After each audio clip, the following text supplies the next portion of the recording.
सह दिव्यगन्धैः शेषाद्रिशेखर विभो तव सुप्रभातम् उन्मील्य नेत्रयुगमुत्तमपञ्जरस्थाः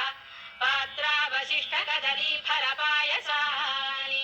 भुक्त्वा सलीलमथकेलिशुकाः पतन्ति शेषाद्रिशेखर विभो तव सुप्रभातम् तन्त्री प्रकर्ष मधुरस्वनया विपञ्च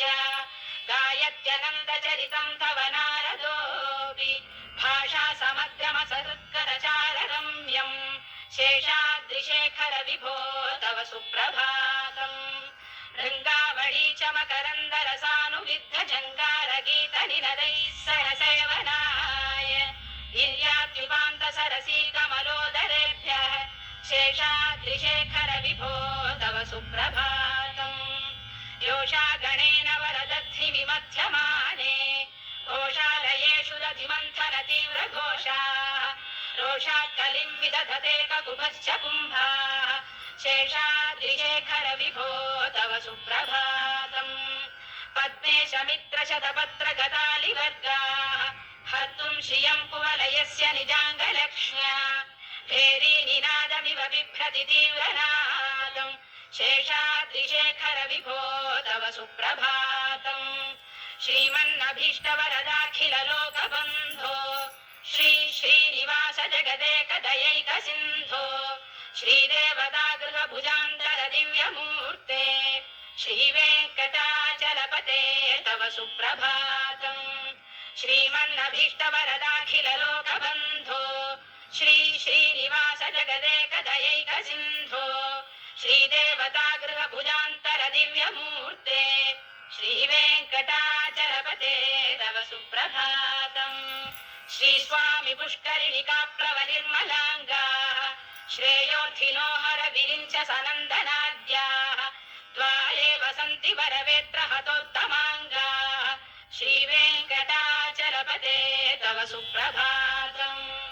श्रीशेषशैलगरुडाचल वेङ्कटाद्रिनारायणाद्रिवृषभाद्रिविषाद्रिमुख्याम् आख्यां त्वदीयवसतेरनिशं वदन्ति श्रीवेङ्कटाचलपते तव सुप्रभातम् सेवापरा शिव सुरेश कृशानुधर्म रक्षोऽम्बुनाथ पवमानधनाधिनाथाः बद्धाञ्जलि प्रविलसन् निज शीर्षदेशाः श्रीवेङ्कटाचलपते तव सुप्रभातम् घाटीषु ते विहगराज मृगाधिराज नागाधिराज गजराज हयाधिराजाः स्वस्वाधिकारमहिमाधिकमर्थयन्ते श्रीवेङ्कटाचलपते तव सुप्रभातम्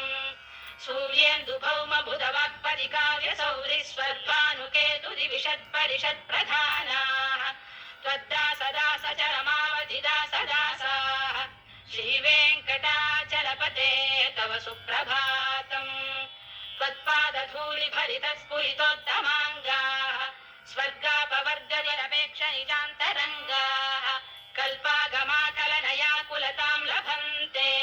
श्रीवेङ्कटाचलपते तव सुप्रभातम् तद्गोपुराग्रशिखराणि निरीक्षमाणाः स्वर्गापवर्गपदवीं परमां श्रयन्तः मर्त्या मनुष्यभुवने मतिमाश्रयन्ते श्रीवेङ्कटाचलपते तव सुप्रभातम् श्रीभूविनायक दयादिगुणामृताब्धे देवादिदेव जगदेक शरण्यमूर्ते श्रीमन्ननन्त गरुडादिभिरर्चिताग्रे श्रीवेङ्कटाचलपते तव सुप्रभातम् श्रीपद्मनाभ पुरुषोत्तम वासुदेव वैकुण्ठमाधव जनार्दन चक्रपाणे श्रीवत्स चिह्न शरणागत पारिजा